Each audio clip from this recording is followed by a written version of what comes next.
Well, hello, guys. This is Katie with Vintage and Vinyl. And today I have Patrick, the trusty Huckster Mercantile. He is here to show his vintage travel collection. And I'm so excited to do a little show and tell on a new area of collecting. There's so many fun things to collect out there, and it's neat to see these things.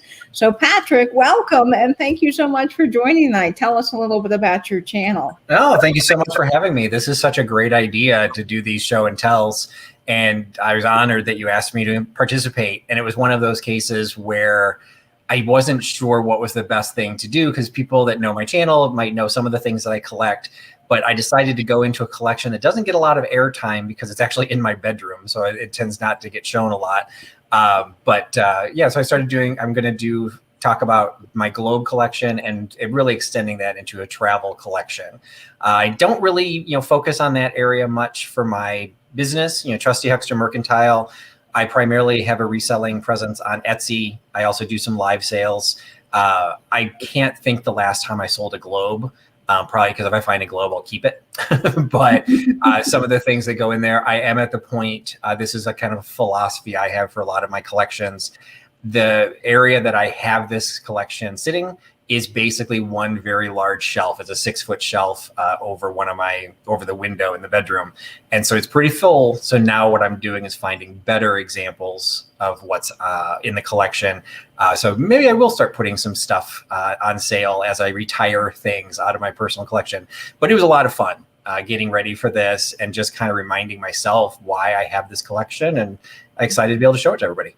Well, that's wonderful, Patrick. Yes, it is so neat to see different collections. And I hope that through this show and tell, it might inspire some of you guys to collect something new and to delve further into those areas of collecting. And Patrick has some fabulous deep dives. So if you're not subscribed and you want to do a deeper dive into more specific areas of collecting, definitely go check out Patrick's channel. He's linked down below. And we'll spend a few minutes saying hello to some folks in the chat. I see Vinny is joining us. Hi, Vinny. Welcome. And Melody is here. Hala must be very close by. And Helen Casey is joining us. We have Canada in the house. Julie from AJ's Retro and Vintage is here. And hello to Victoria H. and Helen Casey and Chad, Retro Days, and Carrie is here. Casey ATX and Diana, Little Vintage Me 64, and we have Finland. Mel is joining us from Finland. Awesome. Which is very cool. And then we have Nate from New Zealand. Hello, Nate Biscuit. And we have Christy, Tippy Winks Vintage. So good that you are in the chat. And of course, Halem is here. Hello, Halem. And did I miss Logan coming in? Oh, yes, Logan is here, the Vintique Scavenger. Hello, Logan.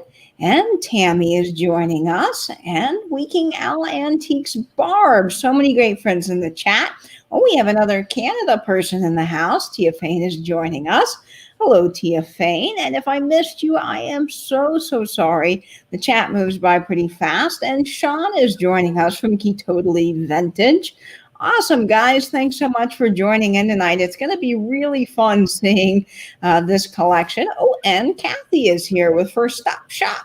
Awesome, Kathy. Thank you guys so much. And Book Bewitched joining us. She's saying that, Patrick, she loved your shop with me at that vintage shop. Lots of great info. Yes, that was a fantastic video. If you guys have not seen that, it is worth the watch. I really like that phone collection and the different cameras they had. That was great. And Carol is joining us. Carol from My Blessed Nest is here. Hello, Carol. And I saw Daniel popping in. He was the first show and tell guest. I'm going to have more coming up soon. So stay tuned for that. Next week, I'm going to have Jack from Jack's Tracks Records showing his Rush collection. So that's going to be lots of fun. And Chicago Laney, Jeannie is joining us. Fantastic. All right, folks. Well, welcome to the chat. Thank you so much for joining. And again, if I'm missing you, I'm sorry. Lots of friends coming in here. I want to get started and make sure we get a chance to see everything Patrick has to show for us tonight. I know he's picked some really fun things. So, Patrick, why don't you start off by telling us how you got started in this vintage travel collection? Sure. So going back into kind of a previous life, I do vintage reselling as a side hustle. I just do that on the side, and I've actually only been doing it not even 2 years, so it's a relatively new thing for me. And my full-time gig has always been sales. And once upon a time, I did primarily international sales. So what I was doing, going back into the 90s and early 2000s, I was traveling. It wasn't always the most glamorous places because I was selling industrial equipment. So I went to South Korea 6 times. Yay. So everyone's like, oh, what's Paris like? Like, I have no idea, but Kuala Lumpur is awesome. So it was one of those cases. I was traveling, and what I did when I traveled, and then what our family did when, as my daughter was growing up, if we traveled as a family, we would get items from the places that we were at. Usually it was a Christmas ornament. And as suddenly I was starting to go to some of these places more than one time. And so it's like, well, how many Christmas ornaments do I need from Cairo? So it was one of those cases I started looking for other items, and I built up this collection. And people that are familiar with my channel, I am divorced. I was divorced about 3 years ago. I had built up this collection, and it had really been on display in our finished basement, our family home. When we got divorced, I was moving to a much smaller space, and I got rid of almost all of it. It was one of those cases where I knew I wasn't going to have places to put it. I had probably over 30 globes. Someone got really happy at Goodwill that week because I wasn't doing vintage reselling at the time. So I just got rid of it. And then I realized I missed it. There were just pieces that I still had because they were too important to me and my favorite things that I didn't want to get rid of. So I just started a new collection. So I just have been building onto it. And it's just one of those areas because I have always liked international travel. My daughter is a history and German double major. She was studying abroad in Germany when the pandemic hit. So, she's always traveled internationally. So it's just one of those cases that is kind of fun to just build up that collection with a variety. So when I was picking the theme for the show and tell, I thought, I didn't want to just show 5 of my 19th century Crocs. I didn't want to show 5 of my glass flower frogs. That I didn't think that'd be interesting enough. So I was able to find 5 totally different things that each have some significance or some of my favorites, from my collection. That's so exciting. And in honor of your travel collection, I am wearing my airplane brooch tonight. Oh, fantastic. Might be a little hard to see, but it does have a rotating propeller, so it's kind of fun. Oh, fun. So this isn't, it's not going to show me spinning. Well, maybe you can see that. So that's what I have in honor of the travel collection tonight. So that's so neat that you got started doing travel just because of your traveling for work. And of course, instilling that love of traveling to your daughter is wonderful with her German studies. So show us a little bit of your sneak peek of your favorite item in your collection. Well, the one thing that was going to be a slam dunk, because it's probably one of my favorite things that I own, even outside of this collection, I really like, and it seems like a really weird item to have in a collection, but it's my passport during the time that I was traveling extensively internationally. And what's special about it is actually, I traveled so much, I ran out of pages in the passport. And so they had to actually add new pages. So you can see their page numbers. And at the 14, they suddenly added letters into the passport pages because I literally ran out of space. And so it's one of those cases that I just, every once in a while I kind of flip through it and I look at, some of the stamps that I got are pretty cool. I went to some cool areas. I did go to Cairo quite a bit. And so one of the things you have to do when you travel in Egypt, you have to get visas. And so you have to buy these little stamps at the passport or at the airport, and then they put them into your passport. So, they've got the stamps, but then the ink stamps, you can see in Arabic, you've got the AR Egypt right there, Cairo airport, but then you've got these really colorful, stamps that get added onto it. So those, I've got a couple of those from Cairo because I went there quite a bit. They would add, documents into, other visas, not as attractive, but I went to Turkey. So, you get this big visa that then they stamp over it, not as colorful, but, and so it's just one of those cases that what's, probably the most special about this one, I don't nearly travel this much. This ran from 1999 to 2009. And by 2009, I wasn't traveling internationally anymore. So I kind of like, this is the last hurrah for a big passport. But if you pay attention to those dates, I was traveling internationally during 9/11. And so what's significant about this, and I had marked the page, and now of course I've lost my bookmark, but when all the airports were shut down for 9/11, they reopened for domestic flights before they reopened for international flights. I was on the first day they reopened for international flights. I was on that flight. So I have a passport stamped September 22nd, 2001. I was going to Brazil, and it was a very different experience traveling in the early days of 9/11. But I do have that. I just think that's a cool stamp. So that's also the reason I always want to hold on to this passport, because it's kind of like a snapshot in time that not everyone can say they were part of. That is an amazing piece to have, because unfortunately they made me turn in my passport when I got my new one. So I didn't get to keep that, but those stamps are very neat looking. What a great piece. Yeah, they let me have it back. That's what the holes are for. So they punched the holes in there to show that it was no longer valid. But I don't know if I asked for it to come back or if it was just standard at the time. But there's actually kind of a funny story with our daughter. Her first passport, when you're a kid, you get passports for 5 years. And her first passport, she was born in Barrington, Illinois, but in Cuba Township of Barrington, Illinois. When they did her first passport, it showed she was born in Cuba. Oh, so wow. When we were traveling with her, she was quite the topic of conversation. She's like, wow, you were born in Cuba? And we always just told her, just go with it. Be like, yeah, just go with it. And so when she had to get a new one, we hid hers. We said, oh, no, we lost it. Sorry. And so we had to get a whole new one so that they could get the city in there correctly. But yeah, that's like one of those little weird side tales that most people won't experience with their passports. But that definitely is a great story. And a lot of people are saying that they wish they could have kept their passport. So how did you renew that without giving that up? To be perfectly honest, I did use the company that I worked for. You can see there's a stamp on the back. We actually used a passport agency. So I don't know if maybe through that they ran it separately. That the only thing that I had to adjust to is when I got it back, they had punched those holes. So I couldn't, it was no longer valid. Well, it had expired. So, it wasn't really a question.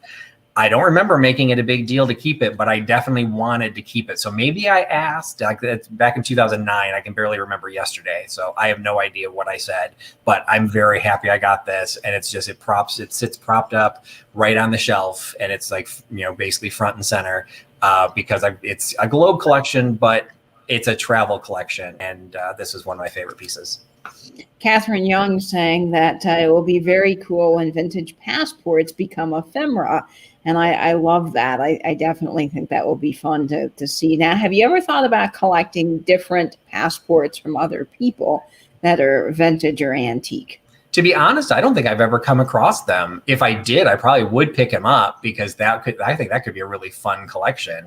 But I can't think that I've ever really seen it.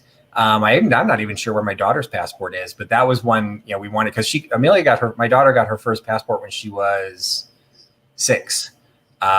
We did a European cruise to 6 different countries. So she had a passport with multiple stamps, right from very early on. And so it's like, no, we want to keep this. And so even the passport agency said, well, just tell them you lost it. Just say it's a kid's passport, just say you lost it. But I'll have to look to see if that's something that's out there, because if they're international documents, if they're expired, I can't imagine it would be a problem, but I don't think I've seen them. That would be a really neat collection if you could find any. And Victoria is saying that she loves all the stamps, and I do too. I think that's the real charm. Plus, it's neat to see where you've traveled to. And Book Bewitched is saying she's got a collection of plastic luggage tags. Oh, fun. State. Now, how fun is that? That's very fun. So what is your most sentimental piece in your collection, Patrick? My most sentimental piece, it's like you wanted to do a vintage show and tell, and I'm barely getting vintage. So my next one isn't really vintage either, but it's getting close. It is one of my globes, but it is a globe that you can see right there on the equator. My daughter made. It's a paper mache globe. And so when I got rid of every globe in my collection, this is the only one that I kept. So it sits up on the shelf. I actually have, I don't know if she's in the chat, but there was this cool dragon cup that I got from Reclaimed Treasures by Mary that had a really wide mouth, and this sits right in there.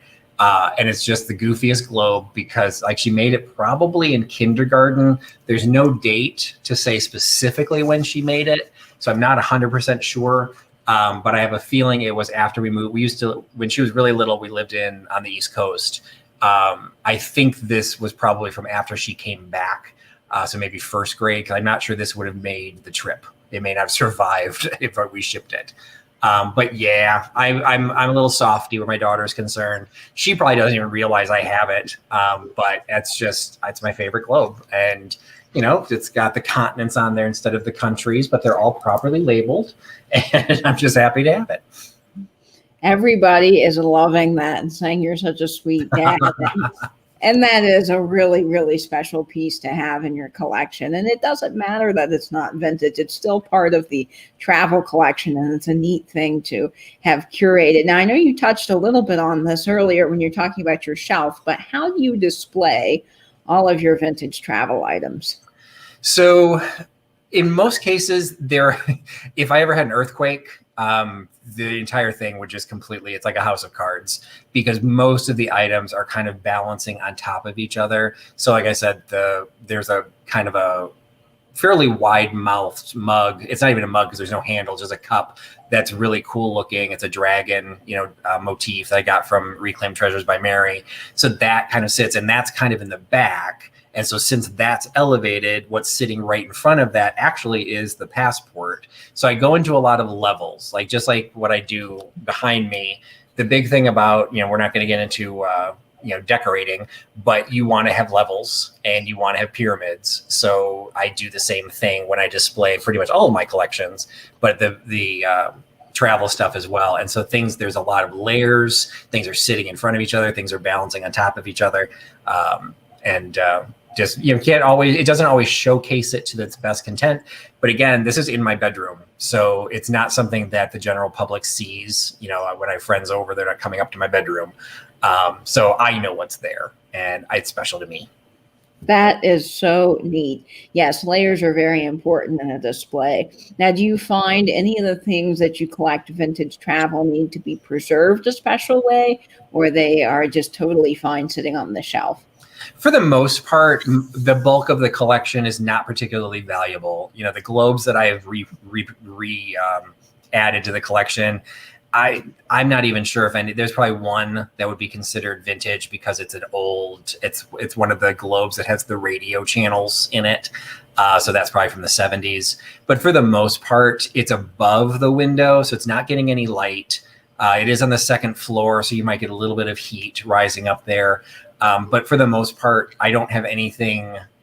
There's nothing valuable. So I know I've even had comments when I've shown the glass that's sitting in my windows for my swung glass and my flower frogs. They're like, "Oh, you shouldn't have that in the window. Like that's going to damage it." It's not the freaking Mona Lisa. Like I want to enjoy it, with the way it is, and I don't want to be irresponsible. But it's more important for me to be able to enjoy it. So. The actual preservation, I don't really have anything valuable enough that I have to worry about that. That's great. And so many friends coming in here. Welcome, everybody. Thanks so much for joining. And if you have a question for Patrick on his vintage travel collection, put it in the chat and I'll be sure to highlight that. What, Patrick, is the most interesting story behind one of your travel items? Well, probably the 9/11 story from my passport is right there. But what might be of interest to some of the people in the chat, because they'll all know him, I blame George from the Antique Nomad for starting me on a lot of collections, and this is no different. These are travel menus. And so it's one of those cases that a lot of times I'll start doing collections from things that I didn't even know existed. So I've got the MV Chinook, which was from Seattle to Victoria. This was a menu. This is an Air France menu. This is the Great White Fleet menu. It's got a great parrot. There's some great graphics in these. Sorry, you're getting a little bit of a glare, but like they're just so cool and they're so graphic. So I found this massive, I don't know what size this is.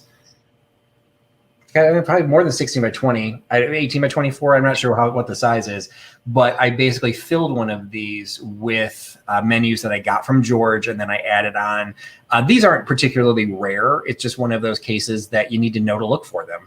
And until he showed them to me, I didn't even know such a thing existed. So you've got an Amtrak menu. You know, some of the graphics they're just some beautiful travel graphics. And it just looks great. So this hangs on the wall on one side of the window. And then I have another frame that matches it that I need to get enough menus to be able to fill the second frame. So, you know, probably I don't know if that necessarily answers the most interesting story, but George is, well, it's just like anybody. I mean, I will say George is one of the channels I love to watch, and he always finds and talks about such cool things that I want to start a collection. I just started a collection of 19th century window sash rests. Once again, didn't know those existed, but now I have some. So it's like there's just things that you can pick up when you look at what other people collect. And in those cases, it's graphic. It's somewhat easy to display. It's a little hard because I had to overlap them all. So some of them I can't tell what the travel is, but it looks really cool on the wall. And I can't wait to fill the other one and have that one up too. George does that to me too. Every time I watch George, I'm like, oh, I need to start this collection. And I saw his video he did with the guy that was talking about marbles, and now I want a whole collection of marbles. It's just so fascinating. But you mentioned a little bit about those particular menus that you got from George, but where are you finding most of your vintage or travel collections? I almost never find it in thrift stores. So this is probably the biggest difference, that because most of what I'm adding to the collection, I'm buying it for my collection. So I'll go into the antique store. I have found things in antique stores that I'll resell, but I will pay a lot more for something if I know I'm going to keep it in my collection. Like I'm going to have a mental cap of, you know, I don't want to spend too much, depending on what they're technically worth. So I find a lot of stuff in just really nice antique malls, and probably more so than vintage malls. And then Etsy and eBay are just fantastic resources that if you get the right search term, you stumble across all of these different things. And so it's definitely a rabbit hole that I can waste hours on eBay trying to find all the related search terms, trying to find them. And what I tend to do is I do have a lot of different collections, and I tend to get focused on one collection for a little while. And then I'll kind of get a couple cool pieces, and then I'll kind of stop building that collection. I'll focus on another collection. If I ever come across the right thing, I'll pick it up. But I'm not always building every collection at the same time.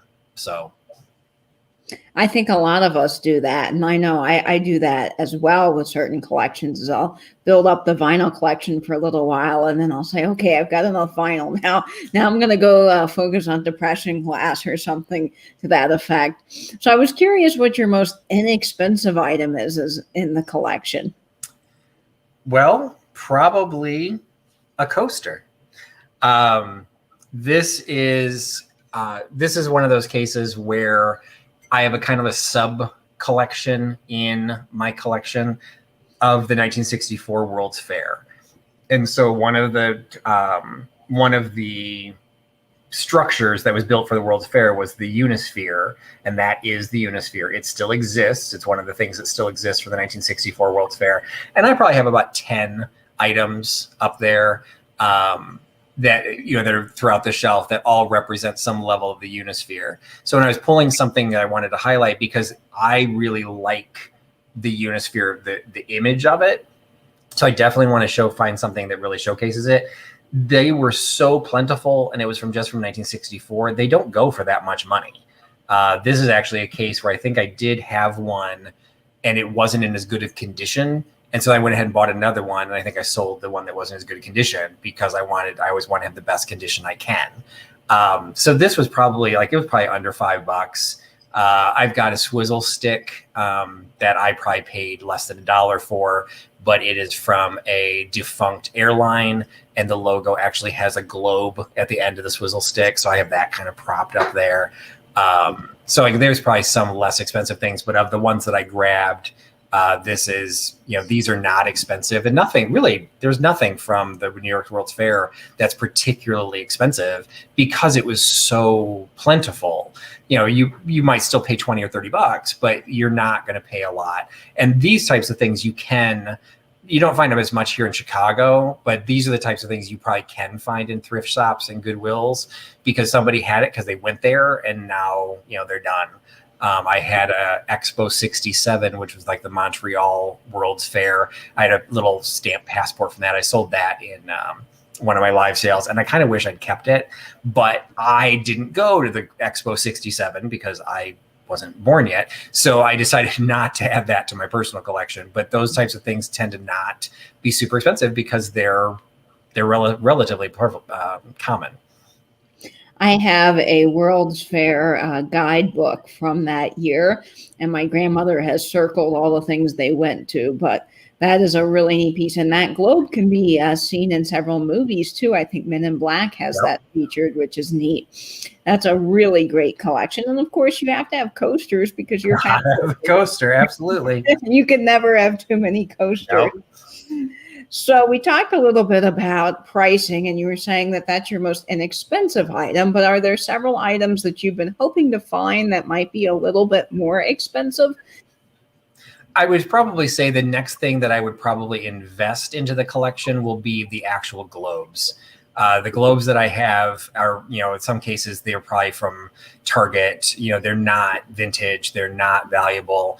But when I think it was during Christmas of 2019, while my daughter was studying in Germany, we met up in Vienna, Austria, and we visited a bunch of museums while we were there because she's a museum studies major.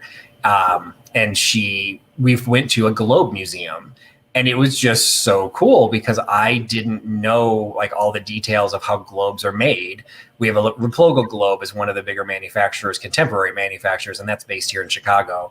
But the old globes and even getting into the vintage ones where it still says Soviet Union, I don't have any of those. And so those are the types of things that I probably want to start, again, increasing the quality of that collection. That I like the way they look. I like the ones that I have, but they're nothing special. They just basically were a placeholder, and now I want to find something. And those can start getting pricey because the truly well-made ones and the truly antique and vintage ones, they're not out there. They're not out there very much. You figure the Soviet Union disappeared, all those globes got destroyed. Why are you going to have a globe that has countries that don't exist anymore? So you do run into a problem finding older globes. So that'll probably be the next big money dropper that I probably will spend. Is finding older globes, and that's just really neat. I have a Soviet Union listed on an old game board that I have, and that's just so fun to see. It's called Pirate and Traveler, and it's a very fun game. So we talked a little bit about different items in your collection, but there's got to be an item that you're still hoping to find. And you mentioned that a little bit with the antique globes, but what are you still looking to add? Oh, that's a good question. I can't say that I've got a holy grail or a unicorn of a specific item. Other than, like I said, maybe a higher quality globe that would replace one of those items. Probably the big thing that I'm looking for right now is to be able to finish, building the second menu frame for my room, just to balance off the window. But I can't say, it's I don't anticipate I'm ever going to come across a menu from the Titanic. That's not something that I think if I came across it, I'm sure it'd be fake. But I do, there probably would be some things if I really wanted to curate that collection, there's airlines that I've flown that I would want to maybe find things I've been to the Soviet Union actually several times, and I flew Aeroflot, so if I could find an Aeroflot travel menu, that would be really cool. Some of the European airlines some that exist, some that I don't necessarily care if it doesn't exist. I like the graphics and I like the meaning. Oh yeah, I traveled All Nippon Airways, so here's a menu from All Nippon Airways that I want to I'm going to put that because it's got something more meaningful to me. Doesn't have to be expensive, just got to be fun. Now, are you interested in stewardess collectibles as well, like old airline pins and that sort of thing?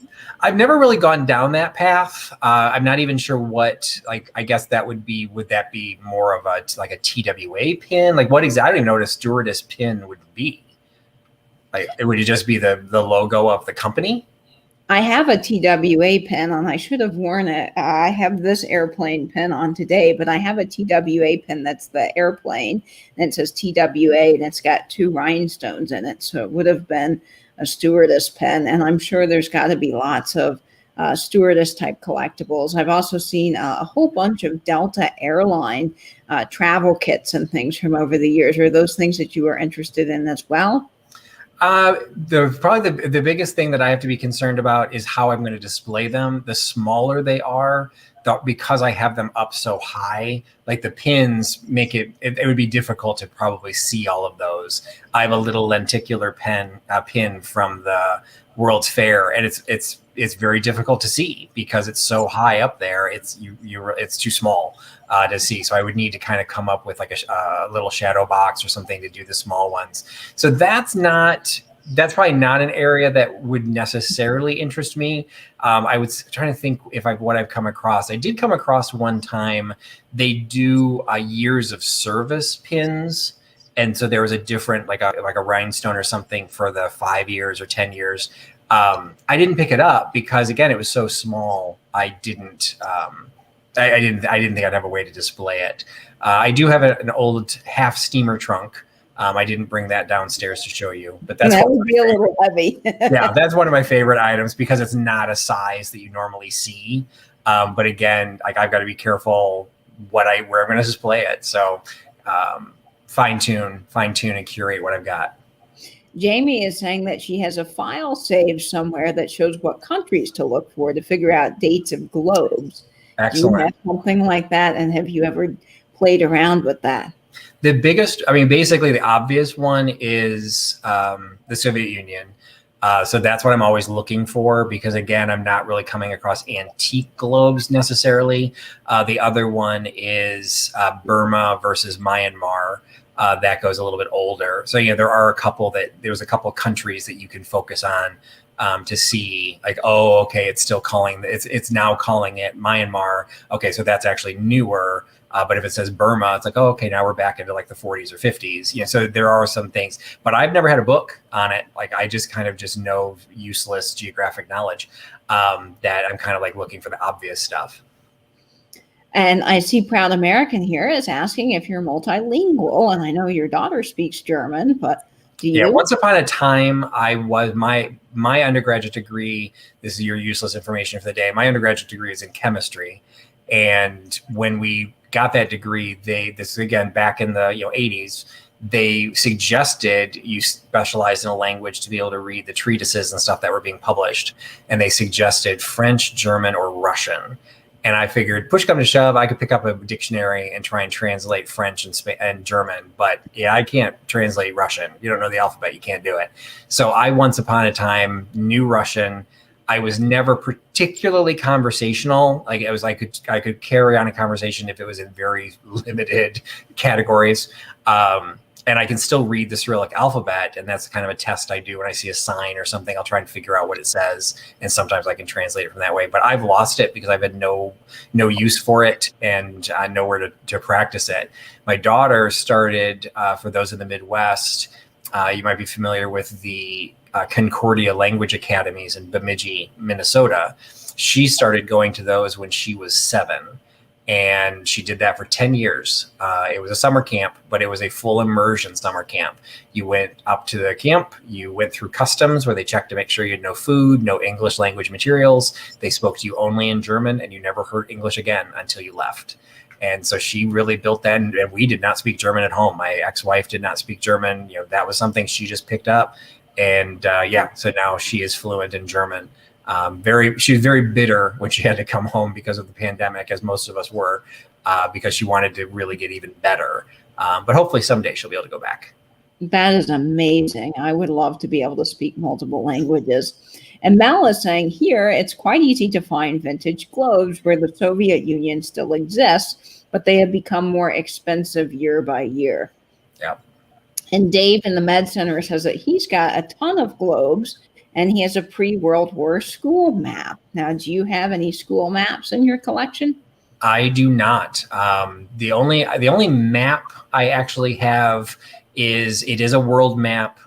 It's probably 15 years old or so, and it's one of those. I actually had it laminated onto a foam core board, and we used that to keep track of all the countries that we visited.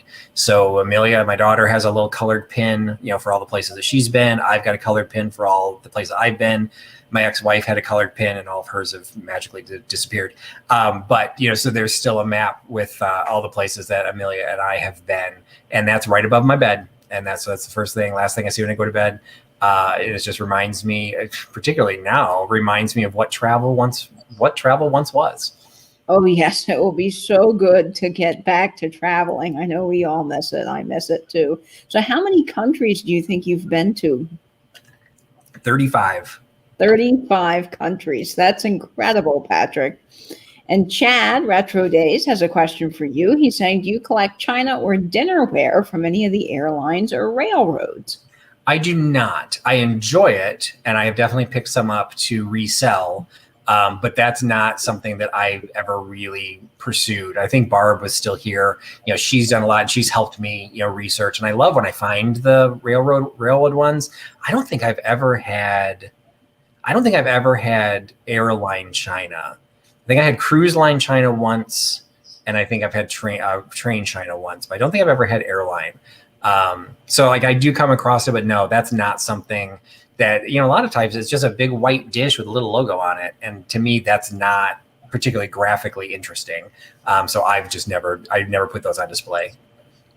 So I wanted to know if you've learned anything particularly interesting about any of the items in your travel collection. Well, one of them is actually the last item I had brought out. I have you to thank for it. Katie had mentioned in the beginning that I do deep dives, and the very first deep dive I ever did was with Katie on typewriter ribbon tins. And this ends up being a case where I didn't know such a thing existed. And I didn't necessarily find it interesting to build an entire collection. If you haven't watched Katie's videos, she's got an amazing collection of the typewriter ribbon tins. I don't really have the place or the interest of trying to display all of them, but I loved this one. And I actually got this as a gift from Katie because it was kind of like enough of a variation on the rest of my collection. So it kind of has a map. The Panama, I think, was the brand of the ink. It was from Brooklyn, New York, Manifold Supplies. And I just love the graphic. And so this is, again, it's one of those cases where it's sitting in the front, kind of propped up, because it just has such a cool graphic. And it's one of those that I had no idea any of these things even existed. And it's not necessarily travel. It's not, it's not about travel, but it looks great in the display. And in some cases, that's a lot of what I'm trying to do, is I'm trying to curate a collection that looks good, but then also has some meaning behind it. And I will always remember Katie being my first deep dive and telling me all about typewriter tins. Well, that is so wonderful, Patrick. I'm glad I could get you started with typewriter ribbon. Like a pusher. And Patrick's been helping me build my collection because, boy, you've been hitting the jackpot lately on some typewriter ribbon tins.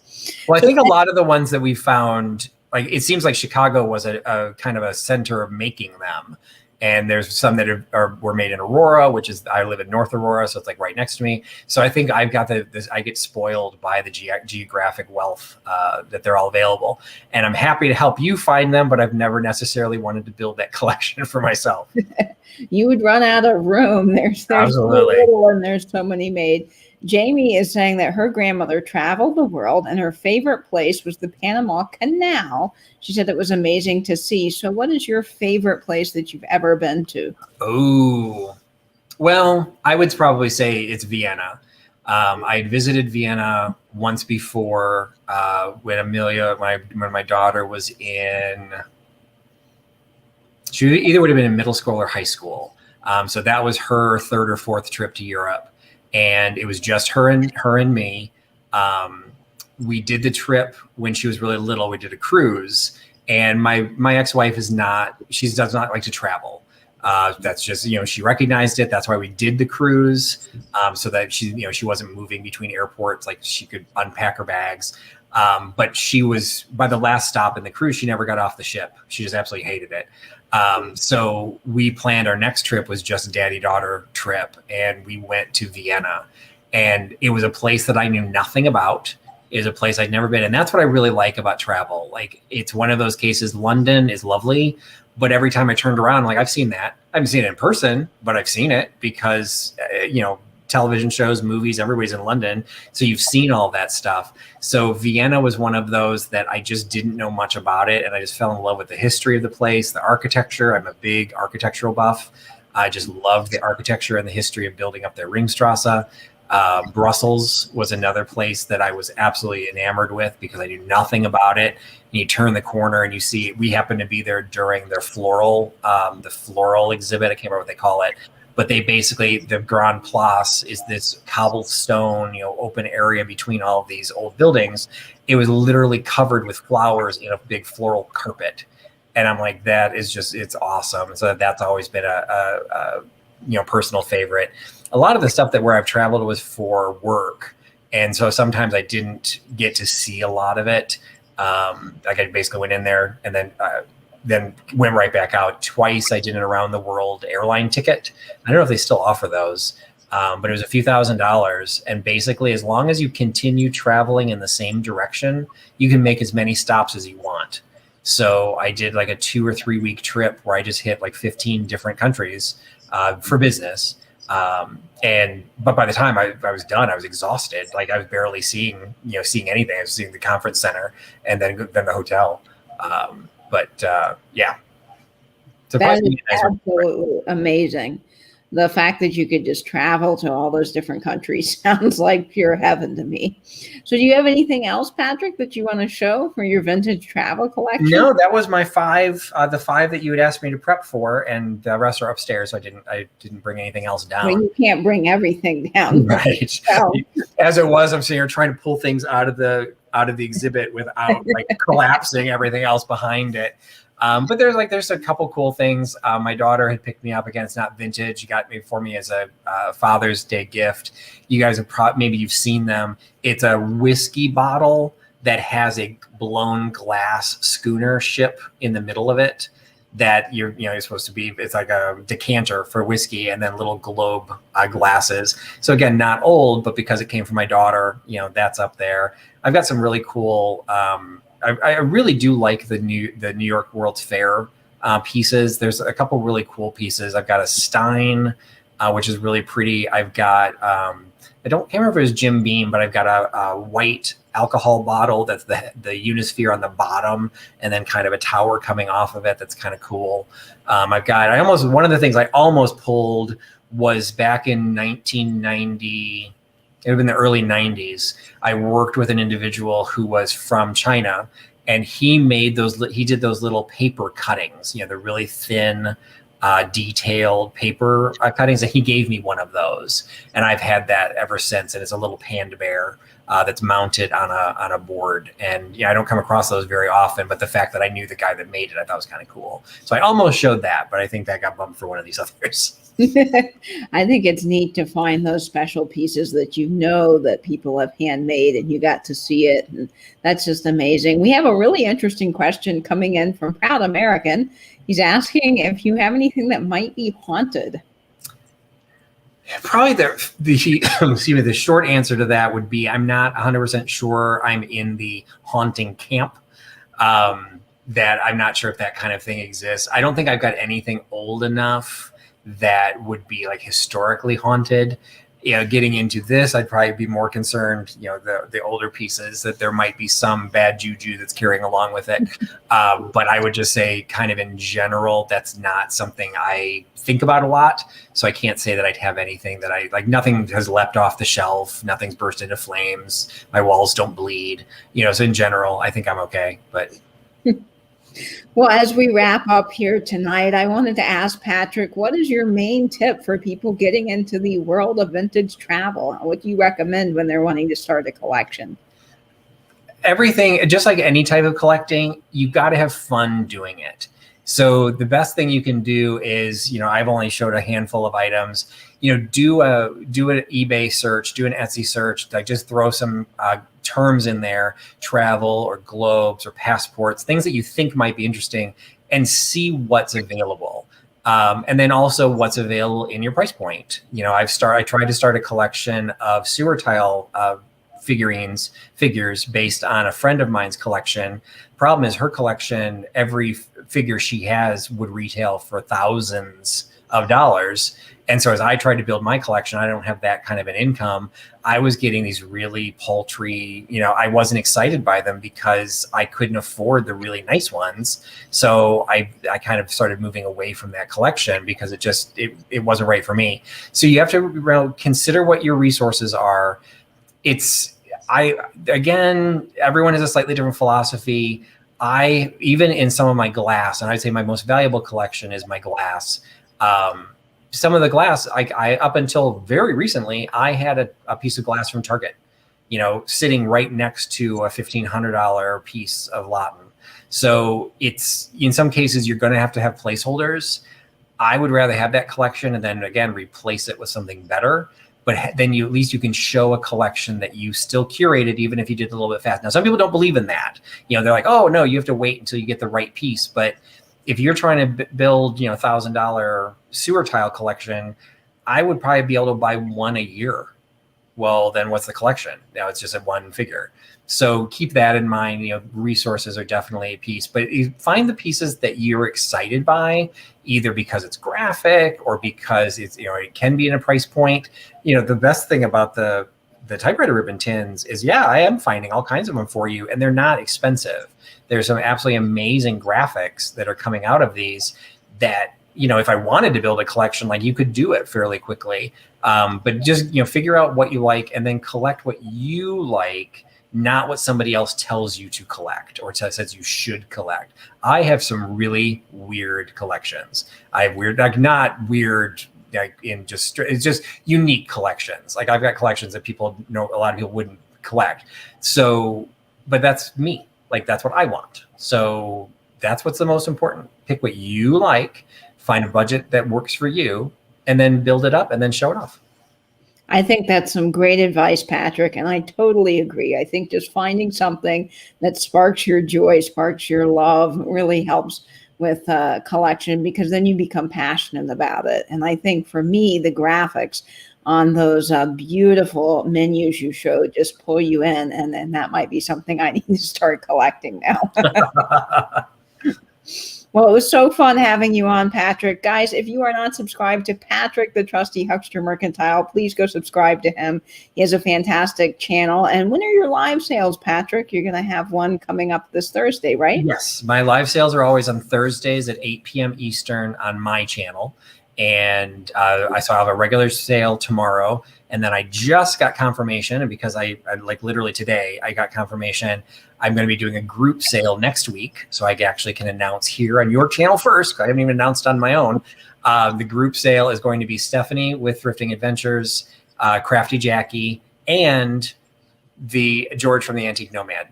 So, how fun. That's exciting. I'm super excited to have George on. He's done some of my live sales before. So I'm super excited to have George joining us again. So I'm going to do a group sale. That'll be next Thursday, the 15th. So a normal one tomorrow, and then the four seller one sale event on the 15th with George, Stephanie, and Crafty Jackie.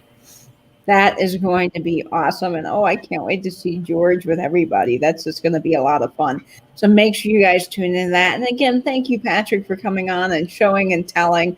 I hope this inspires some of you to start a vintage travel collection of your own, or just travel the world when things get back to normal. Absolutely. Well, thank you guys so much for joining us tonight. We'll be seeing you on YouTube and Instagram in the future. And I hope, as always, you will stay in, stay safe, and then YouTube. Bye-bye, guys. Bye, everybody.